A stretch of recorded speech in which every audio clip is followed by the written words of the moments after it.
नमस्कार, मैं हूं आपके साथ प्रदीप आजाद। तो सियासत की कहानी अब सबके सामने आ चुकी है। पूरे हिंदुस्तान की नजरें दरअसल कल सुबह से ही खास तौर पर पंजाब और यूपी चुनाव के नतीजों पर टिकी थी।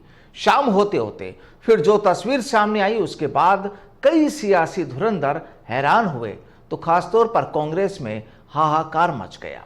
वो मचना भी था क्योंकि कांग्रेस ने पहले ही जिस तरह से अपने पैरों पर कुल्हाड़ी मारी थी, उसे देखकर पहले ही ये साफ हो चुका था कि आने वाला वक्त पंजाब में तो खासकर कांग्रेस के लिए ठीक नहीं होगा, और वो हुआ भी। अब देखिए, जिस तरह पंजाब में कांग्रेस के बड़े सिपह सालारों पर केजरीवाल की झाड़ू ने प्रहार किए, उसने दिल्ली के उन पुराने चुनावों की याद दिला दी जब केजरीवाल ने कांग्रेस की दिग्गज नेता रही शीला दीक्षित को कहीं का नहीं छोड़ा था। अब इस बार भी करीब करीब ऐसा ही पंजाब में हुआ।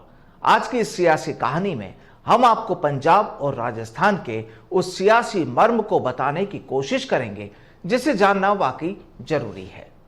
अब पंजाब और राजस्थान का सियासी कनेक्शन क्या और कैसा है, उस पर भी बात होगी, लेकिन उससे पहले पंजाब में पिछले दिनों हुई उस सियासत को समझिए जिसकी वजह से कांग्रेस का हाथ कहीं का ना रहा। दरअसल पंजाब में विधानसभा चुनाव से पहले कांग्रेस में जिस तरह से सियासी घमासान मचा था वो किसी से छुपा नहीं है, क्योंकि वहां जिस तरह से नवजोत सिंह सिद्धू और कैप्टन अमरिंदर सिंह में जो सियासी टसल शुरू हुई थी उससे कांग्रेस भी हिल गई थी। और जब मसला कांग्रेस आलाकमान तक पहुंचा तो कांग्रेस आलाकमान को भी कोई रास्ता नहीं सूझा और उसने भी आनन फानन में कैप्टन अमरिंदर सिंह से हाथ जोड़ लिए। हालांकि उस वक्त सिद्धू को आस जगी थी कि कांग्रेस अब पंजाब की कमान उनके हाथ में सौंप देगी, लेकिन हालात और तस्वीरें कुछ इस तरह तैयार हुई कि चरणजीत सिंह चन्नी को पंजाब का मुख्यमंत्री बना दिया गया। जाहिर है सिद्धू के तेवर भी बदले और चेहरे पर नाराजगी भी नजर आई, लेकिन किया कुछ नहीं जा सकता था। खैर, जो भी हुआ हस्र सबके सामने है। अब देखिए, जैसे ही पंजाब कांग्रेस में ये सियासी इबारत लिखी गई, ठीक उसी वक्त राजस्थान में भी सुगबुगाहट शुरू हुई।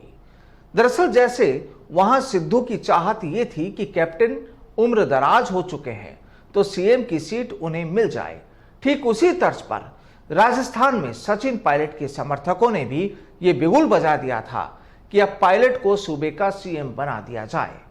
अब चर्चाएं ये थी कि अगर पंजाब में कांग्रेस का वो फार्मूला कल आए नतीजों में सही साबित होता, यानी अगर पंजाब में इस दफा कांग्रेस सरकार बनाती, तो जाहिर था कि कांग्रेस आलाकमान की ओर से ऐसा ही कुछ राजस्थान में भी फार्मूला अपनाया जा सकता था, और इस पर सूबे के मुखिया अशोक गहलोत की भी नजरें थी। लेकिन अब कल जो नतीजे सामने आए उसके बाद हालांकि कांग्रेस के आंसू नहीं थम रहे, लेकिन हां, सूबे के मुखिया अशोक गहलोत ने जरूर राहत की सांस ली है, क्योंकि सियासी जानकारों का मानना है कि कांग्रेस आलाकमान की ओर से अब राजस्थान में ऐसा कोई प्रयोग शायद नहीं किया जाएगा जिससे कि अगले साल राजस्थान में होने वाले विधानसभा चुनाव में राजस्थान का हाल भी पंजाब और कांग्रेस जैसा हो। लेकिन दूसरी बात जानना यह भी जरूरी है कि पायलट समर्थकों के हौसले अभी भी कम नहीं हुए हैं।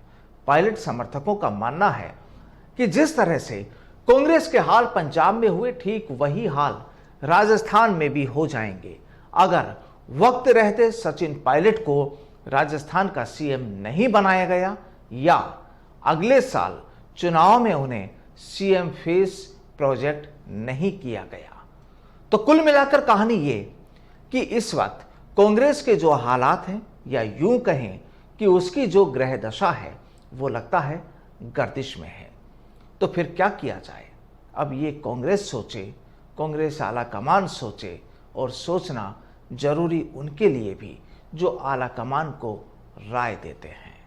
नमस्कार।